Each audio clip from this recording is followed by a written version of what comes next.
voices. So I don't feel like I'm only talking to Darius. So Well, it's really that just cool. makes me feel now. I'm fine with that. Absolutely. If you want to turn it on, we're going to keep Sophia and myself pinned so that we show up for the replay. But I got to tell you, this energy of the heart is such a big thing that so many people are feeling, talking about, but it's something that we don't often cover in the spiritual communities. We think that negative energy exists somewhere else. You know, it's in my foot, it's in my field, it's in my head, it's in my mind. But you're finding there's a lot of stuff settling into the hearts these days. What did you discover? Oh, geez. Okay. So um, I've been doing healing since 1995. That's when I had my first paying client. And before that, I was practicing and learning. So uh, what I find is that we don't know what we don't know, but we're affected by it anyway.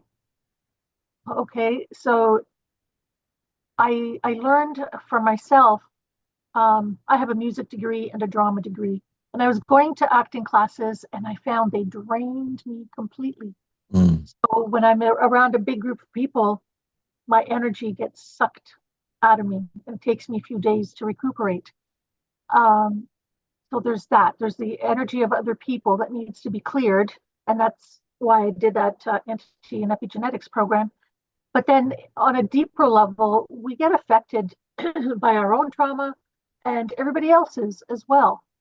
So if you think about your energy field, if you are sick, your field is very small. It's only, a little bit away from your skin.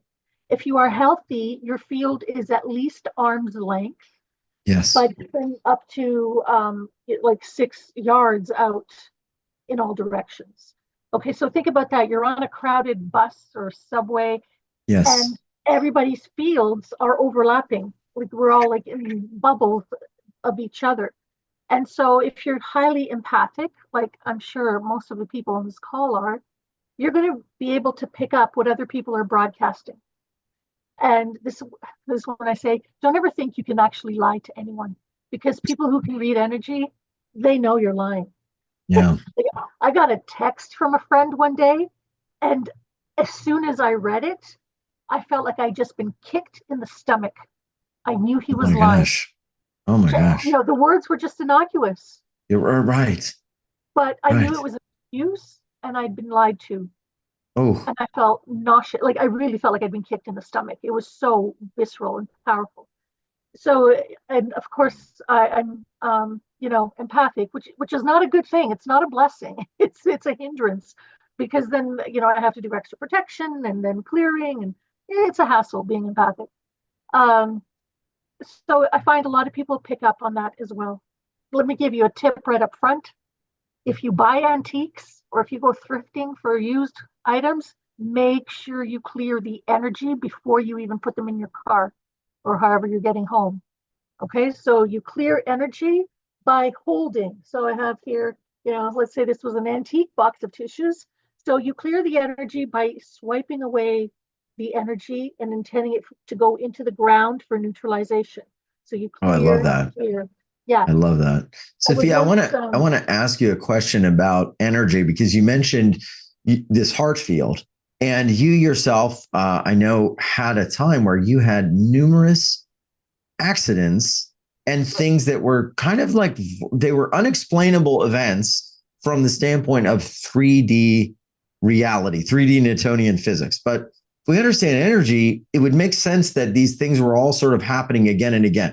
Take us back because people may not know your story that like you had to, in many respects, figure this out. You are a living example of what you teach in nearly everything you teach. But take me back to what was happening with these incidents.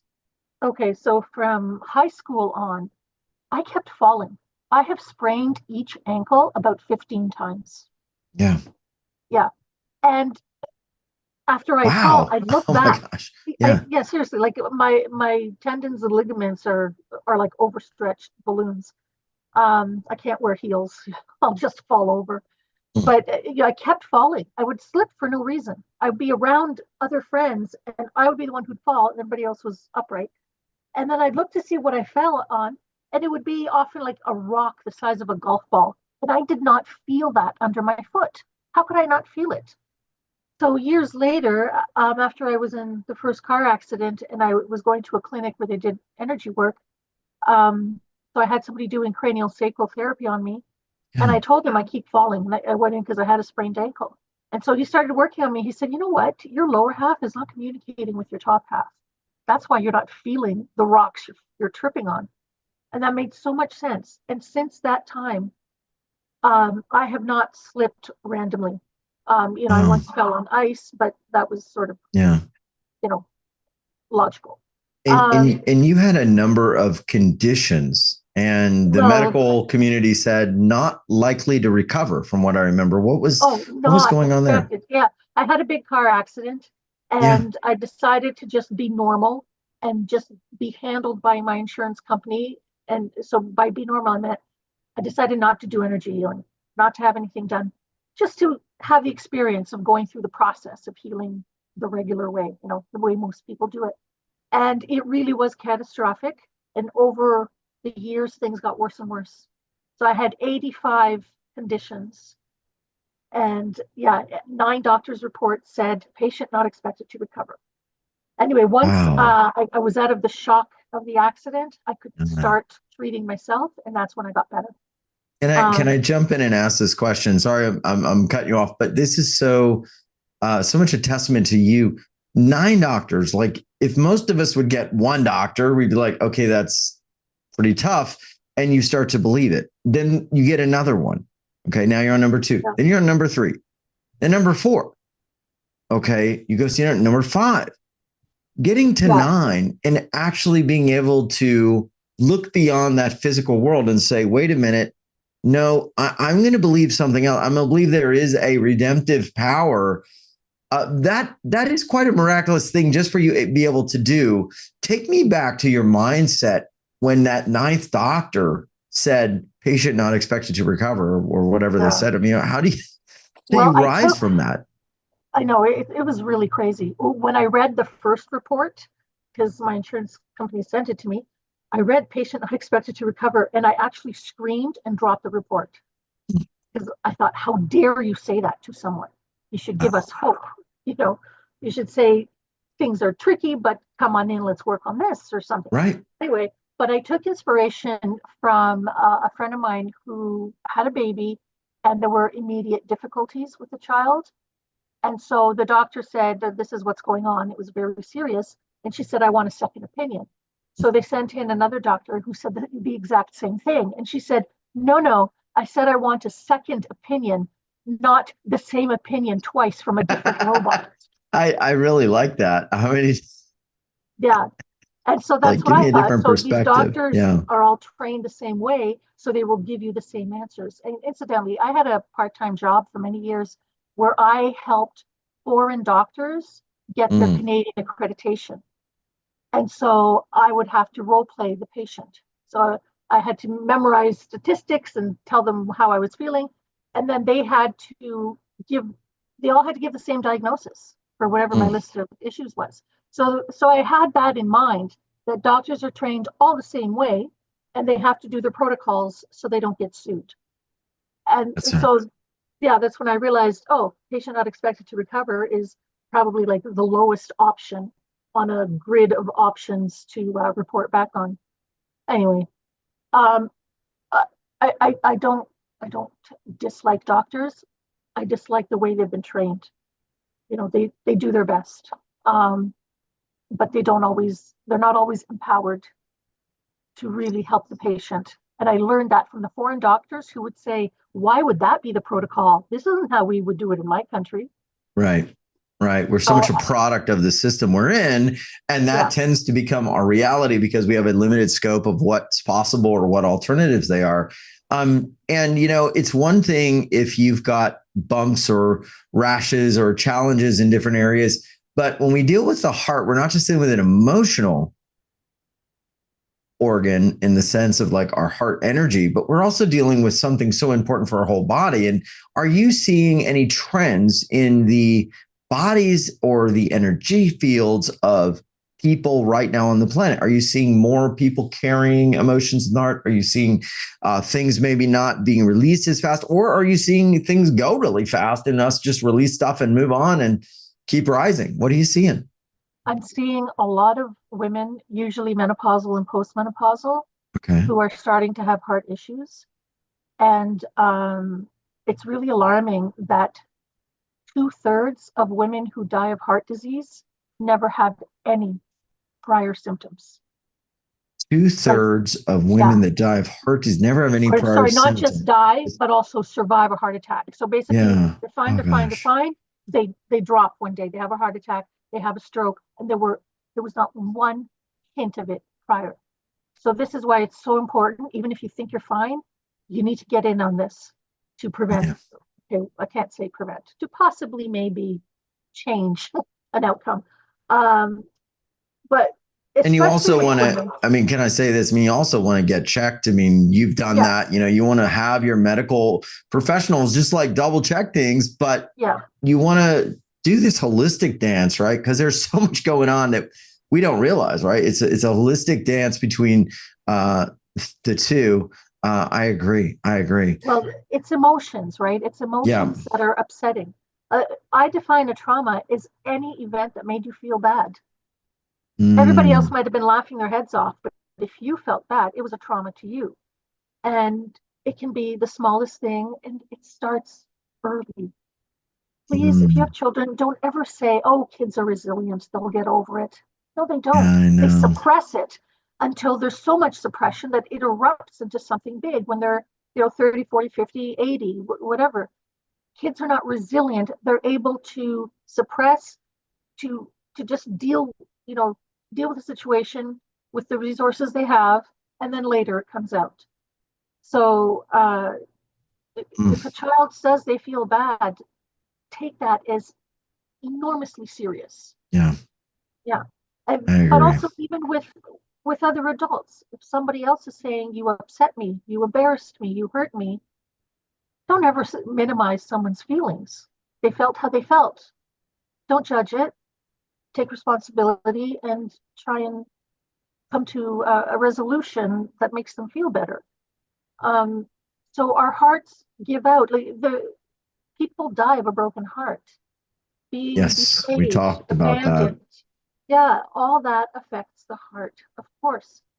And the heart's electromagnetic field is, oh, now I'm forgetting, 30 times more Yeah, than the brain's. yeah. So we take in a lot in our heart. And then, it has the demand of keeping us alive by pumping constantly. So there's a lot of strain on the heart. We really need to give it respect. Um, I was at a conference where a cardiologist spoke. Her name is Dr. Christine Page. And she said one day in the middle of surgery, she made she had this aha moment where the heart contracts and pumps at equal rates. And she realized, oh my gosh, we should be working and resting in equal amounts.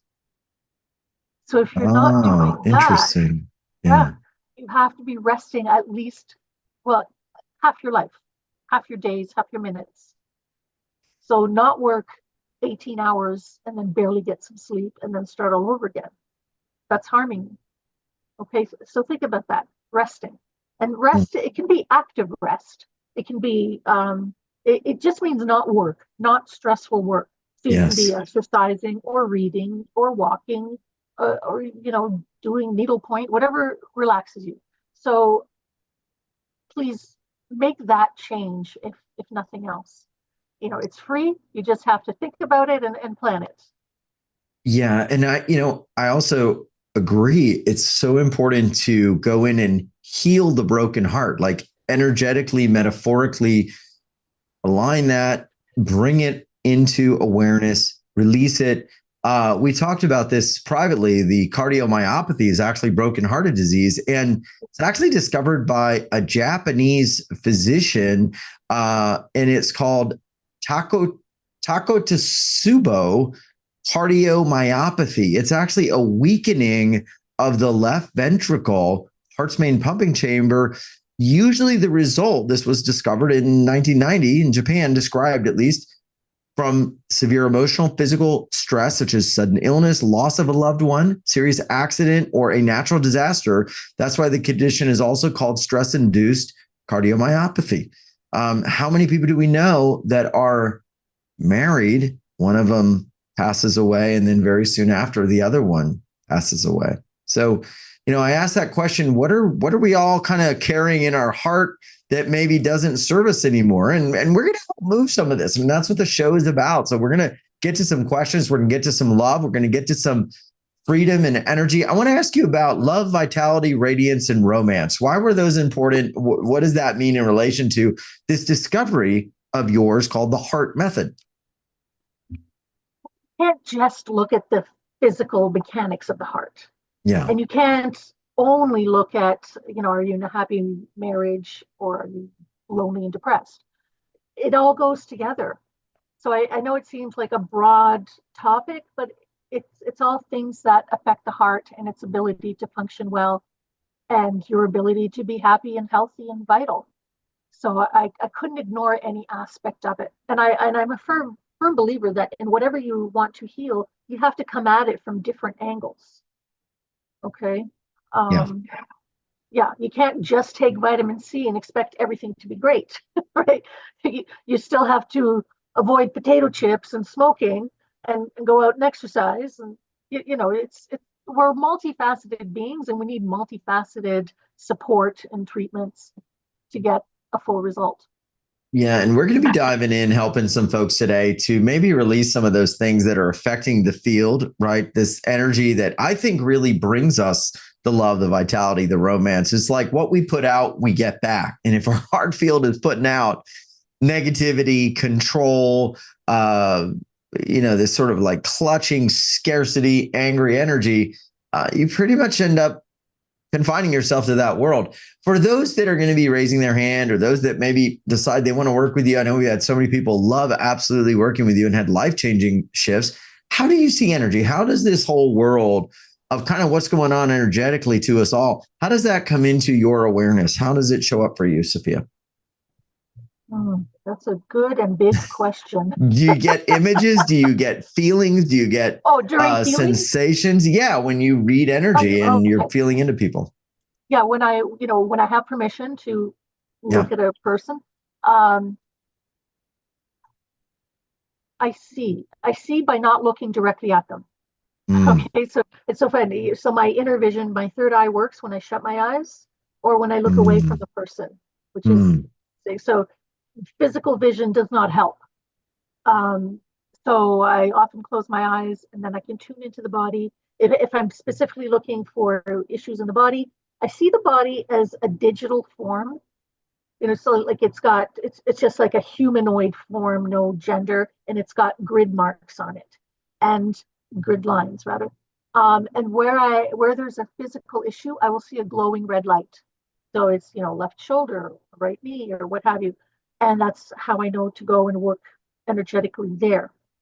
When it's emotional problems, I will either hear words, I'll hear the phrase that their subconscious is holding on to, like he betrayed me. And so then I clear that and I'll clear it from 14 chakras. We have hundreds of chakras on our body. 14 chakras. Okay. Yeah, we have hundreds of chakras. There's a chakra at every joint, at every organ.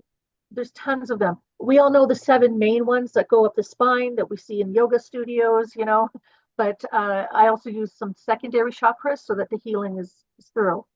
And I'll spontaneously see people's past lives. And oh, wow. Could we have a heartbreak in a past life that's affecting us now or an unresolved situation? Anything that was unresolved in the past life is brought forward to be attempted to be resolved now. Yeah. And there are lots of stories about that.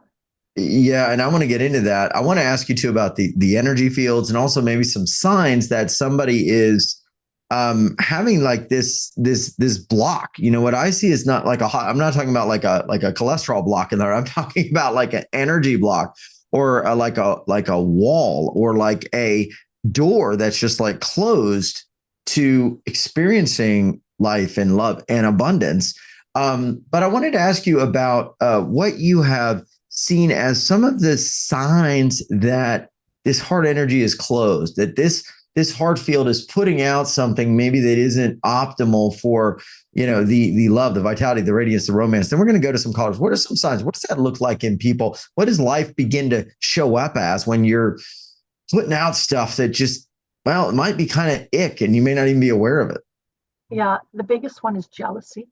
Mm. If you're jealous of other people's happiness and success, you're very blocked. Okay. And then related would be you believing you won't have what they have. So Yeah. that makes you miserable and curmudgeonly. Um, I like to say the people that are the hardest to be around are the ones who need you to be around them the most. The people who seem the most unlovable are the ones who need the most love, Mm. which makes it hard to deal with Yeah. times. But yeah, so jealousy, like truly being unable to be happy for someone, and then you go into fear that Mm-hmm. you're not going to get anything that you want, and that Mm. makes you resentful and depressed, and you withdraw, so you don't go to social events, you're not part of the community. It becomes a very small and unhappy life that the person leads. Yeah, those are signs. Wow. When you look at like recurring physical things, I know we're not going to get into like health issues per se, but physical situations, can heartache make a big toe ache? Can heartache, cause you to have weird discomfort showing up in the body, or unresolved energy just make you feel like you have no energy? I mean, what do you see kind of in that realm? Well, this links to traditional Chinese medicine. Don't know if you're Mm, aware, but in TCM, traditional Chinese medicine, they have a clock, and every 2 hours, there's okay. a different organ that takes energy and regenerates itself. Mm, mm, Rejuvenates, regenerates. So, I don't have the clock memorized. I'm sorry, mm. but let's say kidneys are from 3 to 5 a.m. If your kidneys are weak, they're going to be stealing energy from the organ that's just before that time and just after. So, yes, if one area is depleted, weakened, diseased, it's going to affect either neighboring organs in terms of where the body, within the body, or neighboring organs on the clock of when organs are regenerated.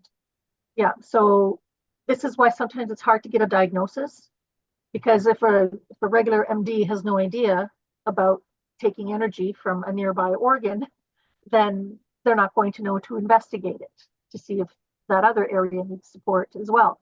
Um, Right. and this is why you go from specialist to specialist, and there's not a diagnosis; it's inconclusive. Um, which is also why I love chiropractic, because chiropractors are trained to look at the whole body. So it's a holistic diagnosis, not just, oh, your left nostril has a problem. Sometimes I find that the specialization is kind of ridiculous. Um, yeah, so yes. So the toe bone can hurt the heart bone, as that song goes. Yeah, things are connected, definitely. Yeah, definitely they are. I got to share some interesting stories because we have people. One person wrote in. This was Raylene D, who said she felt like she was literally living completely broken, and she says that you helped her reassemble her back to life. Sophia brought me back to myself. She almost quote unquote reassembled me and breathed life back into me. Was the most accurate description. Interesting. And then this was weird because this lady, Margaret, in Belfast, Ireland, said a strange discomfort in my breast, a symptom of past heartaches, was gone. She says you saw her dissipating, dispersing energy, like trying to shake off negative experiences. And this shaking off was creating all sorts of terrible aches in her breasts, actually. And in one session, they've been gone. And 3 years later. So, I mean, stuff shows up in weird ways in our body. And Yeah. What yeah, that happened with me as well. I should add oh my myself as a gosh. testimonial. After Yeah. after a heartbreak, after I had a heartbreak, every time I thought about my beloved, I would get a stabbing pain in my right breast, A stabbing like pain. Hmm. stabbing pain, and it was radiating from the heart. Um, so so it hit a neighboring body organ. Anyway, yeah, things like that happen. Also, the first time I encountered energy psychology, which is an umbrella term for a lot of the trauma healing I do. Anyway, it was a Toronto medical doctor who developed this trauma clearing technique energetically. And I went to her because my left heel had been Hmm. hurting for 3 years. Every step I took hurt. And I'd gone to 3 podiatrists and I had orthotics made and cortisone shots and all this crap. Anyway, I was at a retreat, a therapeutic touch retreat. Somebody said, Sophia, I watched you limp across the field. What's going on? And I said, oh, don't even ask. It's been hurting for 3 years. I don't know what it is. And the lady said, oh, go see Joan over there. She has miracles happening in her office. Hmm. So I introduced myself. She said, give me your number. I'll get you in on a cancellation. So 2 weeks later, I'm there and I go and I said, oh, my foot is so swollen and it hurts. You should see it. She's like, I don't need to see it. I said, but you're a doctor. You should look at my foot. And she said, no, I don't need to see it. I know it's not about your foot. It's emotional. And I was really annoyed that she wouldn't do me the service of looking at my foot since she's a doctor. Anyway, so she's not good with customer service, but she was having miracles happen. And so she started muscle testing me on phrases. And so we were clearing phrases. So I went 5 times and we were clearing phrases and my foot still hurt. So I was driving to the 6th appointment and I process by talking while I drive. So I was driving going, this bull crap. What kind of a doctor is she? She still hasn't seen my foot. It's been 5 sessions. If it doesn't work this time, I'm not going back. I love your self talk because, people are like, oh, well, she's so spiritual. She's probably just like it's all love and light, but you let it out. That's good. You don't hold it in. Light and vinegar. Love, light, and vinegar. That may keep some negative energy away. I like it. And maybe garlic too for the vampires. So I went and we're doing the clearing, which is trauma, clearing through the 14 chakras. And at 10 minutes to the hour, it was a 1 hour appointment, 10 minutes before, I said, listen, this isn't working. And I'm, annoyed because I want my foot to stop hurting. And she said, okay, let me muscle test some phrases that are not on the chart, not standard phrases. And she thought for a minute and then she said, okay, put out your arm. And so she muscle tested me. She said, repeat after me. I was at my mother's mercy. And as soon as I said it, I felt like I'd been shot in the foot. And she said, well, there you go. It's all about your mother. And so we started. So I repeated the phrase, I was at my mother's mercy. And you hold, I was at my mother's mercy. So you go do all these spots. When I got to about the solar plexus, pain vanished. And Darius, it has not come back. And this was 1998. And I was like, oh my God, the pain's gone. What happened? She said, well, there you go. You were at your mother's mercy. You had to deal with your mother and you Yes. literally stuffed the emotions in your boot.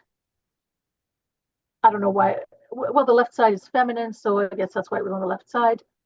So I didn't need all those cortisol shots and the ointments and the orthotics. I needed to clear issues with my mother. Okay, so. And can I say what's interesting about this is that those types of things and energetically, they start with like pain in your heel, and then they progress and they get louder and they get louder and they get louder until it's something, potentially pretty serious. So it's good that you got to that. And I want to let everyone know who's listening in on X or Facebook or YouTube, we're going to slowly end the live stream. If you want to catch the full session, you're going to want to go to the page uwealthrevolution.com/Sophia29. You're also going to want to join up at uwealth revolution because that's where you get on the Zooms and you can get help. And I'm going to ask everyone, if you want to get some support from Sophia, raise your hand. We're going to end the live stream, get on our main live call to enjoy and get some support from Sophia Zoe.